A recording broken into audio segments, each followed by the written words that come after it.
Muy buenos días. Les voy a presentar la información referente al segundo capítulo del libro de Mildred House, que trata sobre las propiedades electrónicas de los sólidos. Estamos acostumbrados a hablar de nano, pero no hablamos mucho sobre la referencia de nano a bulk. A final de cuentas, nosotros hacemos una distinción como si fueran dos universos diferentes, cuando en realidad están interconectados y son dependientes o interdependientes unos de otros. Dentro de las propiedades mecánicas, eléctricas, ópticas de los materiales, sabemos de la enorme representatividad de las propiedades en bulto referente a las propiedades de nano. Un ejemplo claro es la anatasa. Aquí tenemos un mineral de anatasa, una piedra mineral de anatasa muy bien definida. Pueden ver las facetas características de un sistema tetragonal típico de la anatasa. Cuando disminuye el tamaño en partículas micrométricas, como son estas, las propiedades físicas inherentes a la estructura electrónica y química del material siguen siendo las mismas. Sin embargo, la interrelación entre las partes, entre el polvo que podemos encontrar, varía. Cuando el tamaño de partícula es mucho más pequeño, en este caso tenemos anatasa como catalizador, de grado catalizador, el tamaño de partícula es tan pequeño que la interacción entre partícula y partícula se vuelve más compleja aún. Si llegamos al punto de analizar partículas micrométricas o submicrométricas, encontramos diferentes características de contacto. Ese contacto físico que es inherente al tamaño de partícula y a la diversidad de tamaños de partícula que hay dentro de una muestra, podemos encontrar espacios vacíos, zonas de contacto, facetas, etcétera. Por último, cuando hablamos de nanopartículas y ya prácticamente cristales, estos cristales de anatasa también se interrelacionan entre sí por efectos o fenómenos de frontera o de interfaz. Hago referencia a todo esto porque es el punto, es la parte cuando llegamos al nano en que podemos analizar de manera más puntual las propiedades electrónicas de los materiales. ¿Por qué las propiedades electrónicas? Porque las propiedades electrónicas son fundamentales para entender los fenómenos térmicos, los fenómenos ópticos, los fenómenos magnéticos dentro de un material. Y qué mejor que verlo desde el punto de vista de un cristal para poderlo extrapolar al bulto. Por último, para poder analizar lo que vemos en nano, es necesario poder abstraer esta información en términos matemáticos. Podemos observar, por ejemplo, las zonas de Broulan de un cristal de anatasa, en el cual, en esas zonas de Broulan, se especula que existen fenómenos eléctricos particulares. Y hoy en día, muy recientemente, se ha llegado a hacer el estudio muy puntual sobre la superficie de nanopartículas, sobre las interrelaciones energéticas que tiene el material con su entorno. Tenemos, por ejemplo, un diagrama electrónico en la parte superior y en la parte inferior una simulación bastante realista, pero muy compleja, sobre la interacción de la superficie de anatasa con agua en un medio acuoso. Una vez que discutimos al respecto de eso y recapitulamos al respecto de esos fenómenos, es necesario que hablemos de la mecánica cuántica. La mecánica cuántica es una rama de la física contemporánea. Ya han tenido contacto con la mecánica cuántica a través de sus estudios de física, sobre todo de física moderna. Y saben que la mecánica cuántica surge a principios del siglo XX y nos ayuda a discernir cuestiones tan elusivas como son los electrones. En este caso tenemos, por ejemplo, en el caso de un átomo de hidrógeno, todas las posibles funciones de onda. ¿Qué es una función de onda? En las ecuaciones de Schrödinger podemos encontrar las probabilidades de que los electrones se encuentren alrededor de un núcleo de un solo átomo de hidrógeno. Tenemos todos los modos posibles de distribución electrónica de acuerdo al grado de energía que contiene el átomo, desde algo muy típico que puede ser un círculo hasta estructuras muy, pero muy complejas como esta. Es decir, los estados electrónicos y los conocimientos de mecánica cuántica nos permiten discernir teóricamente dónde se van a encontrar los electrones en torno a un núcleo atómico. Podemos ver, por ejemplo, algunos rostros de algunos de los físicos que desarrollaron la mecánica cuántica desde principios hasta mediados del siglo XX, y sería muy buen ejercicio que pensaran cuántos de ellos reconocen.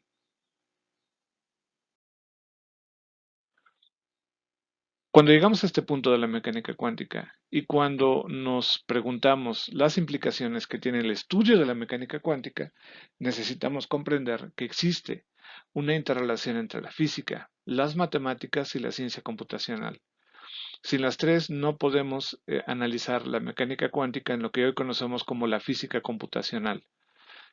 Sin embargo, ahí hay una grave advertencia, que estudiar matemáticas avanzadas para mecánica cuántica puede causar serios problemas mentales y bueno, podrían tener este problemas relacionados con la necesidad de comprender la mecánica cuántica e inclusive podrían llegar a darse de topes en la pared.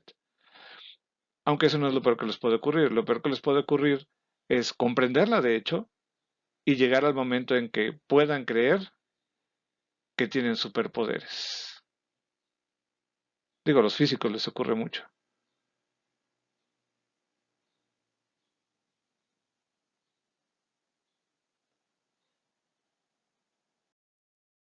Bien, entonces comencemos. Cuando analizamos el movimiento o las propiedades de movimiento de los electrones dentro de una estructura, vamos a hablar particularmente dentro de una molécula. La molécula se compone de diferentes modos energéticos, vibracionales, y todo eso es característico de dos tipos de potenciales, la energía cinética y la energía potencial. La energía potencial se deriva de las fuerzas culómbicas. La energía cinética sabemos que también es una función directa de la temperatura. Para eso se define un número o una cantidad que a final de cuentas es una matriz, es un espacio vectorial conocido como hamiltoniano. Es un operador cuántico que corresponde a la suma de las energías cinéticas y potenciales para todas las partículas de un sistema. Vemos la fotografía de un matemático que ayudó a desarrollar la teoría del hamiltoniano, lo cual es un paralelismo, es algo similar a lo que nos referimos con la energía interna de un sistema. La energía interna de un sistema, si recuerdan, es toda la suma de las energías potenciales y cinéticas dentro de un sistema cerrado. Pero el hamiltoniano es un operador vectorial, el cual se representa con una matriz. Es bastante útil en términos del análisis de las estructuras cristalinas.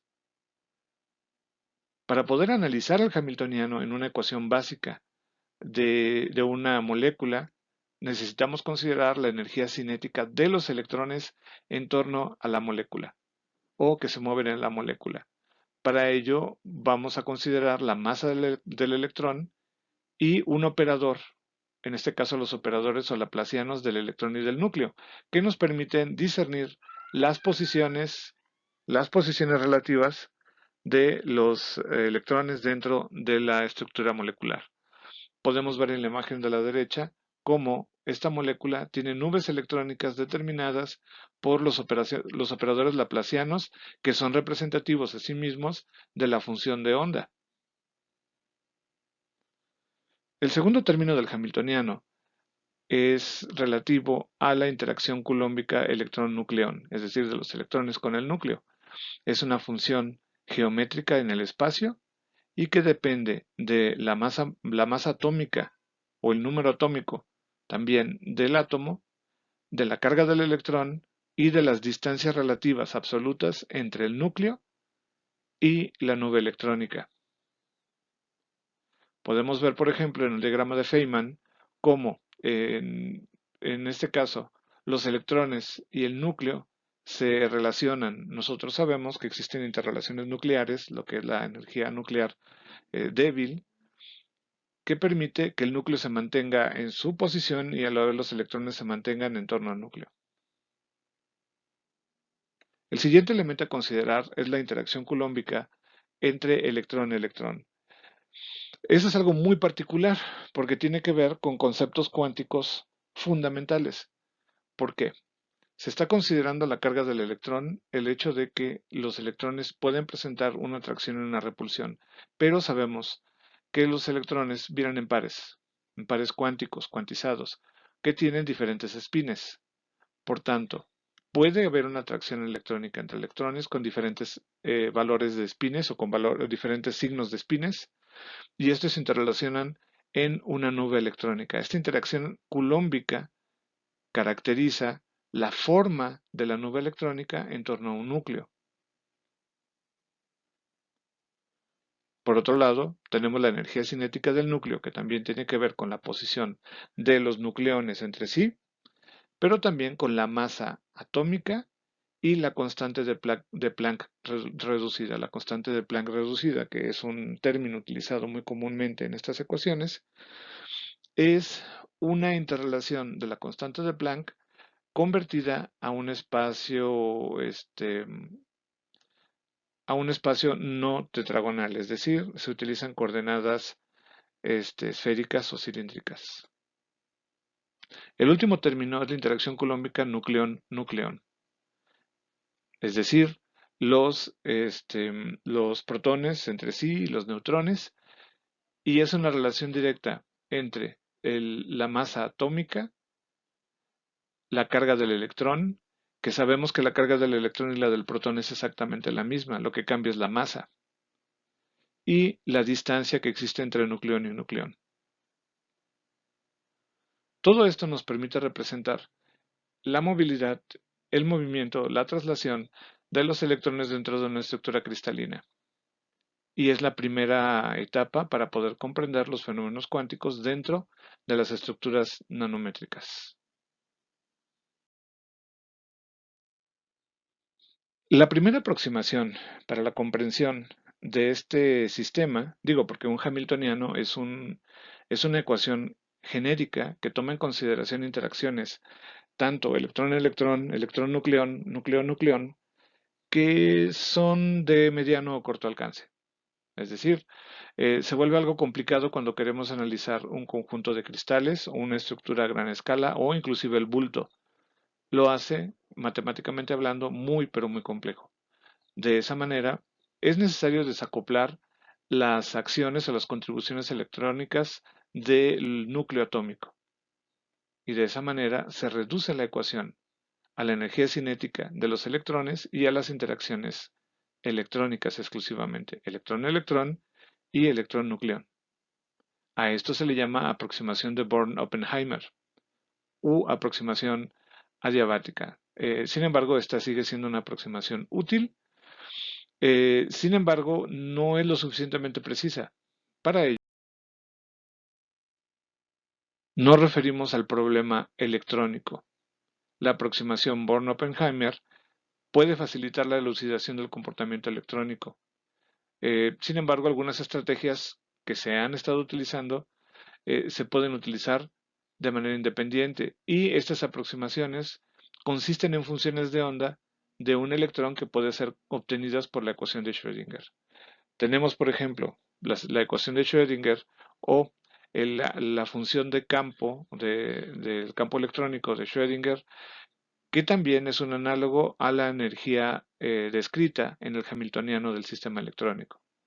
Por tanto, si igualamos o si consideramos que ambos términos son idénticos o equivalentes, se puede expresar la función de onda electrónica de un campo de electrones o de un conjunto de electrones dentro de una estructura fija como la energía cinética de los electrones como un factor de representatividad de la energía de los electrones y la función de onda de los mismos en el átomo o en las moléculas. Para eso se han propuesto diferentes métodos que permitan calcular la interacción electrónica, el movimiento de los electrones y calcular asimismo cómo se comportan los electrones debido a la presencia de campo eléctrico o magnético en el material. Estos son el método de Hartree, el método de Hartree-Fock, la teoría de la densidad funcional y la aproximación de Slater-Coster. El método de Hartree es un método que parte de la función del Hamiltoniano, considerando el Hamiltoniano con la función de onda.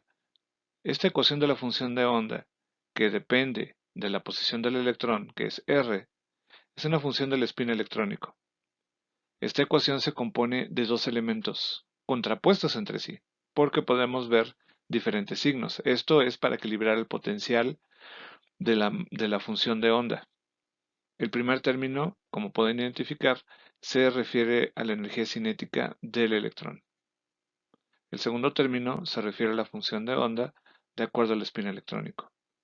El segundo término de la ecuación se refiere al potencial efectivo de Hartree, el cual es una ecuación que depende de otro vector de un conjunto de vectores en función de la ecuación de onda, y todo esto da igual o da como resultado una ecuación que depende de la función de onda y de un potencial del spin de cada electrón en particular. Estos potenciales son diferentes para cada electrón, obedeciendo el principio de exclusión de Pauli. Como sabemos, los electrones se encuentran emparejados con diferentes signos de spin electrónico. El siguiente método es el método de Hartree-Fock. Esta es una expansión del método anterior utilizando una función de onda antisimétrica, es decir, en lugar de considerar el principio de exclusión de Pauli con electrones o con nubes electrónicas simétricas, se considera una función antisimétrica. Esta ecuación para un solo electrón se obtiene encontrando las funciones de onda, minimizando la energía total como energía esperable, lo cual es epsilon sigma del Hamiltoniano. Entonces, la nueva ecuación del método de Hartree-Fock se centra en el Hamiltoniano eh, derivado de la función de onda, donde la posición, es decir, la función de onda del spin electrónico, dependiendo de la posición, se relaciona con la energía cinética del electrón, con la función de Hartree y con dos potenciales, un potencial externo y un potencial ejercido, los cuales también son funciones de la posición del electrón. Y por último, esto equivale al resultado de la ecuación de Hartree, pero un poco más precisa considerando las contribuciones de campos externos, donde tenemos el potencial externo, el potencial de Hartree. Dicho potencial de Hartree es una función, como veremos, de la posición, pero no la posición física real, sino la posición que podemos considerar en el espacio abstracto, es decir, en el espacio recíproco. Y por último, el cambio de potencial. Este cambio de potencial se debe al movimiento en sí de los electrones dentro del campo de la estructura cristalina del material. Y para la función de onda vamos a considerar todas las posiciones del electrón 1 a n, pero a su vez aquellos electrones emparejados que vienen con un spin contrario o negativo de 1 a n. La teoría DFT o Density Functional Theory es una de las más difundidas para el estudio de el movimiento, de la movilidad, de la concentración y de las propiedades de los electrones en los materiales desde alrededor de los años 60. La principal característica de esta herramienta es el uso de la densidad electrónica, la cual se va a definir más adelante. Su empleo requiere de otras aproximaciones que la hacen más compleja que las ecuaciones anteriores, sin embargo se fundamenta en algunos de los principios, por ejemplo, de la aproximación de Hartree. Y esto es a partir de los teoremas de Hohenberg-Kohn.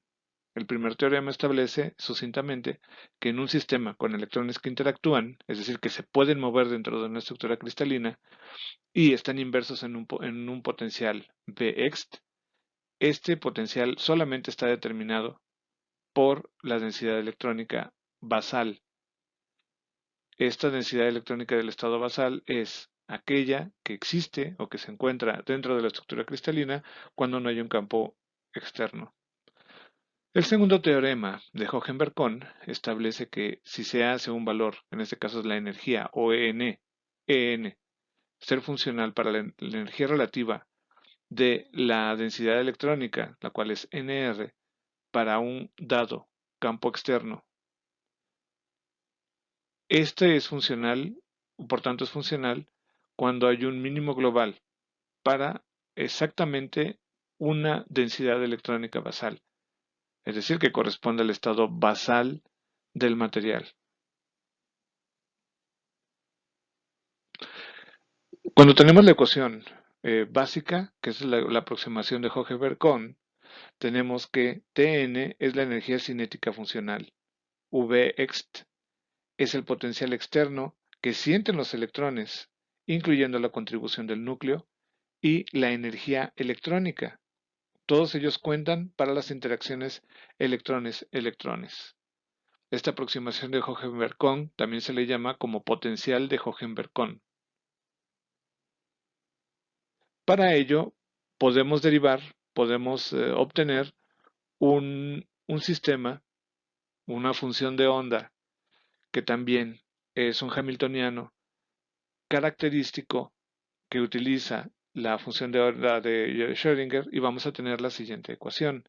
En esta ecuación, el, el símbolo ρ se refiere al spin electrónico y Nr es la densidad electrónica. Como recordarán, esta es la ecuación de Hartree, donde la densidad electrónica es una función de onda que nos permite determinar la posición con un valor absoluto, por eso está al cuadrado, o y positivo, de todos los electrones dentro de una red cristalina. Y de ahí surge otro valor, que es la T. Esa T es la interacción clásica de Coulomb para la repulsión electrón-electrón. Coulomb se puede obtener a través de la siguiente ecuación. Esta interacción de Coulomb considera la permisividad al vacío y suma los términos para poder obtener o para poder conjuntar con la energía de Kohn-Sham, lo cual es otro término que se considera para la teoría de FT, donde Vxt es el potencial externo y Exc es la energía funcional, la cual cuenta para el intercambio y todos los efectos de correlación, es decir, es una variable para correlacionar las energías. Si consideramos la energía de Hohenberg-Kohn, que es EHK, vamos a tener la siguiente ecuación. La minimización de la energía funcional se obtiene variando la función de onda para un solo electrón y entonces utilizando los multiplicadores lagrangianos, que en este caso son epsilon rho, que corresponden a una constante de normalización. Haciendo ese cambio con una constante de normalización, vamos a obtener la siguiente ecuación de la función de la energía. Esta función de la energía se puede expandir en los términos que ya se analizaron, es decir, el potencial o Taux, el potencial externo, el potencial que tiene que ver con las interacciones coulómbicas y el potencial de Hartree. Una vez que expandimos esta ecuación, vamos a encontrar otra vez el factor de la energía cinética y la ecuación de onda. Vamos a tener los potenciales que ya se analizaron anteriormente y por último el potencial que es un lagrangiano por la función de onda para un número de spin en particular.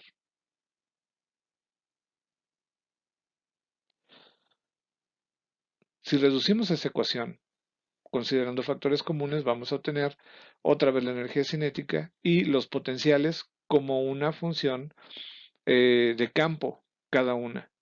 que todos dependen, por supuesto, de la función de onda.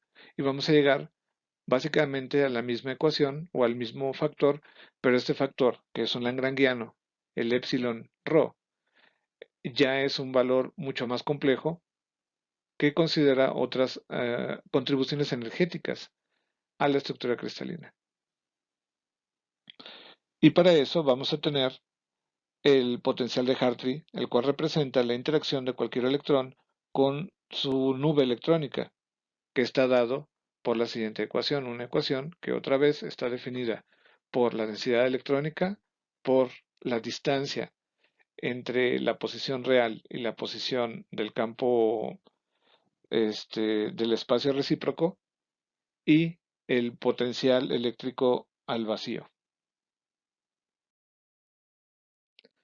La minimización de la energía funcional se lleva a cabo de una manera tal que los electrones obedecen la siguiente relación, donde es básicamente las ecuaciones anteriores, pero ya integrando dentro de la matriz de cada uno de los campos la función de onda.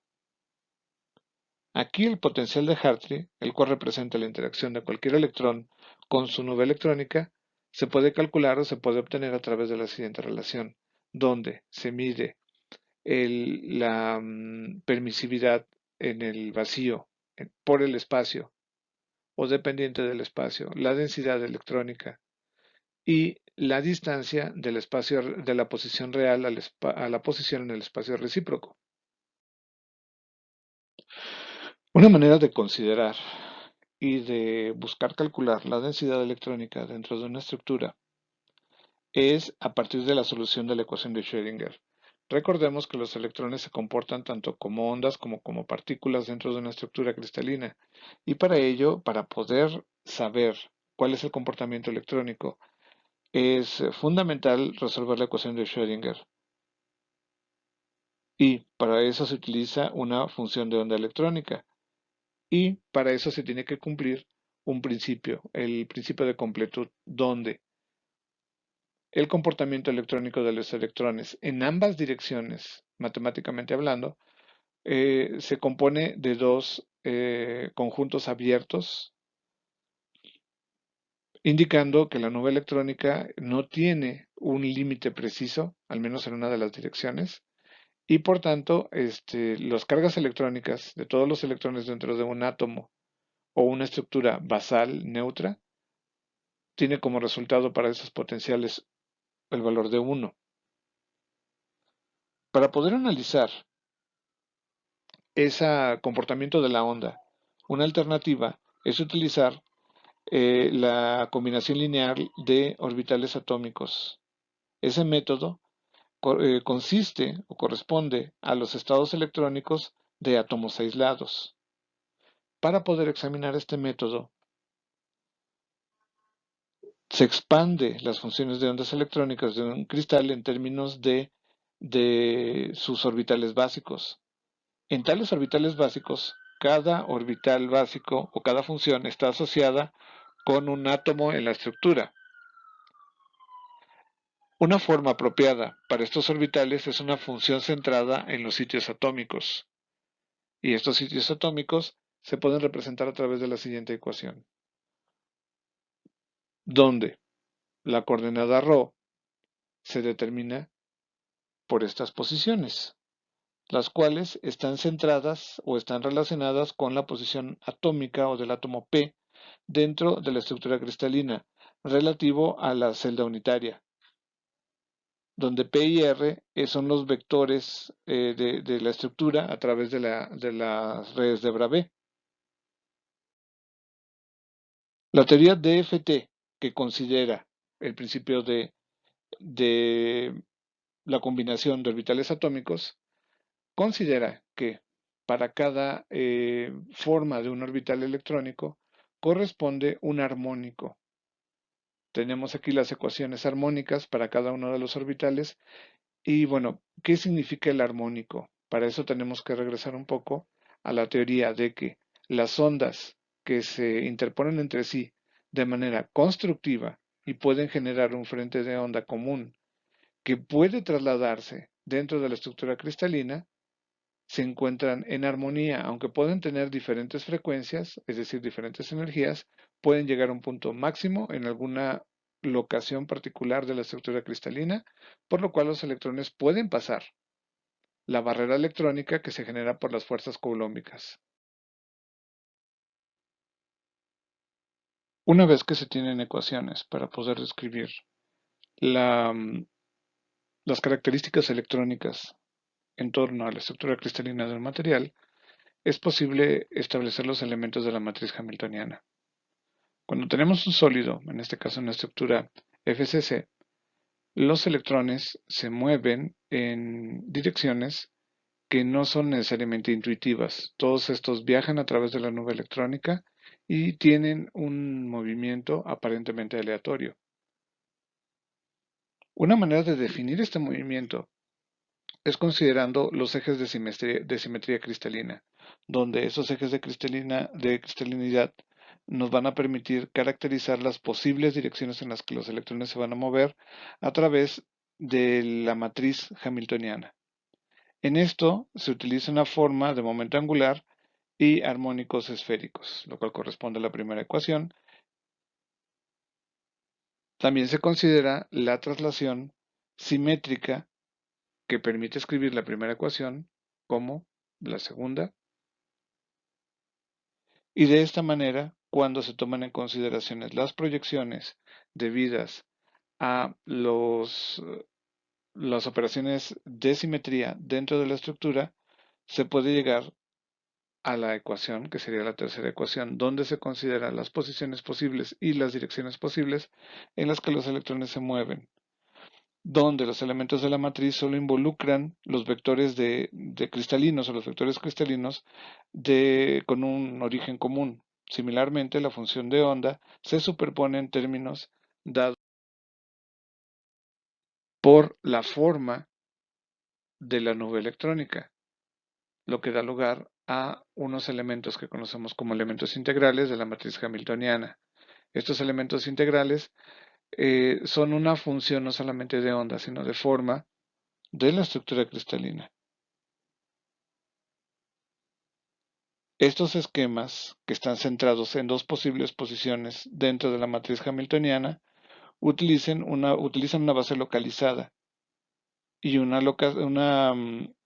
notación que parte de la posición que sería en este caso L igual a 0, 1, 2, 3, etcétera, que representa los orbitales secundarios o los estados cuánticos secundarios, y también M, que representa el spin electrónico.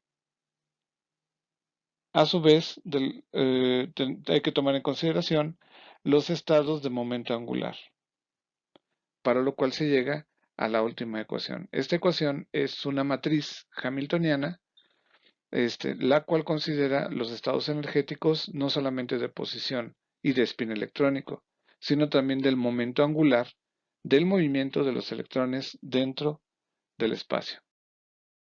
Y para poder definir todos estos cambios de posición y tomando en consideración la periodicidad dentro de la estructura cristalina, se considera una periodicidad que es V, que se denota con la letra V, dentro de una estructura cristalina. Para eso se utiliza el teorema de Bloch. Ese teorema de Bloch indica que podemos escribir los eigenfunciones para los electrones en un potencial electrónico dentro de una sola celda unitaria como la primera ecuación, que considera la posición o las posiciones que son R minúscula y R mayúscula dentro de un cristal infinito, donde K es un vector que se puede asumir con algún valor entre la primera zona de Brillouin o dentro de la primera zona de Brillouin. Esta aproximación permite o pone atención en un conjunto de vectores R, los cuales se extienden a lo largo de un espacio real infinito, dentro de un conjunto de vectores espaciales en un espacio recíproco, los cuales están contenidos dentro de una porción finita. lo cual está determinado por la zona de Broulan. ¿Esto qué significa? Que la zona de Broulan es fundamental para poder definir el espacio por el cual los electrones se pueden mover. Y para eso se utiliza la periodicidad dentro del teorema de Bloch para un electrón en un potencial periódico, lo cual se puede describir con las siguientes ecuaciones. La parte de esto es cuando se aplica a la descripción de una matriz hamiltoniana donde tenemos el escalón, donde tenemos los diferentes vectores que representan los estados energéticos de los electrones dentro de una estructura cristalina, por lo cual se genera la matriz. Esto permite el utilizar un método o un procedimiento computacional donde los electrones representan los estados electrónicos que se comportan como una función de K, es decir, los vectores dentro del espacio de Brillouin, siendo que la matriz de los elementos de la matriz hamiltoniana se acoplan en diferentes vectores K, que son cero, es decir, que se pueden anular, lo podemos escribir como un bloque diagonal o un bloque diagonal de términos de la energía libre para varios eigenvalores, los cuales tienen niveles de energía degenerativos dependiendo de la simetría de la estructura cristalina.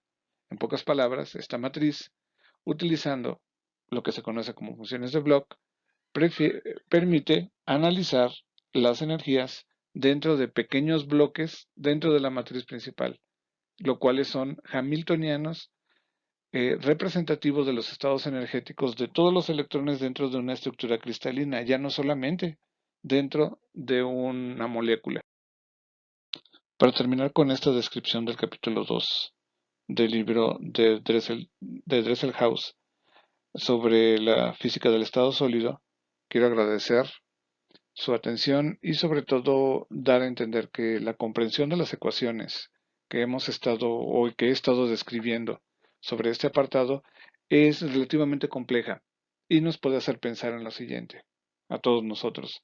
El conocimiento o la capacidad de describir la movilidad electrónica dentro de una estructura cristalina es esencialmente útil para el análisis de las propiedades de los materiales, más cuando hablamos a escalas nanométricas, porque los efectos de dispersión electrónica dentro de un campo que actúa sobre un material son mucho más diversos con los materiales en bulk. Pero cuando hablamos de materiales nano, se torna algo fundamental poder conocer las tendencias dentro de la matriz hamiltoniana de las posibles posiciones electrónicas definidas por la función de onda, y lo cual nos puede dar una idea, y no solamente una idea teórica, sino una idea práctica del comportamiento de materiales como los superconductores, los materiales 2D, nanotubos, etcétera, lo cual representa esta simulación que presento en esta diapositiva, donde los electrones se mueven en una forma aparentemente aleatoria, todos presa de un campo eléctrico que los impulsa, pero los electrones no se mueven de manera lineal y tampoco se mueven de manera balística. Como ya vimos en las ecuaciones anteriores, se mueven a través de una función de onda reforzada, y esta función de onda reforzada depende de los armónicos que corresponden a los estados energéticos y por tanto la función de onda de electrones particulares, los cuales se pueden poner en fase y los cuales pueden pasar a través de las zonas de Brillouin, lo que a final de cuentas determina eh, qué tan difícil es para ellos moverse o qué tan fácil es. Les agradezco, espero subir muy pronto este video al canal y se los compartiré. Gracias.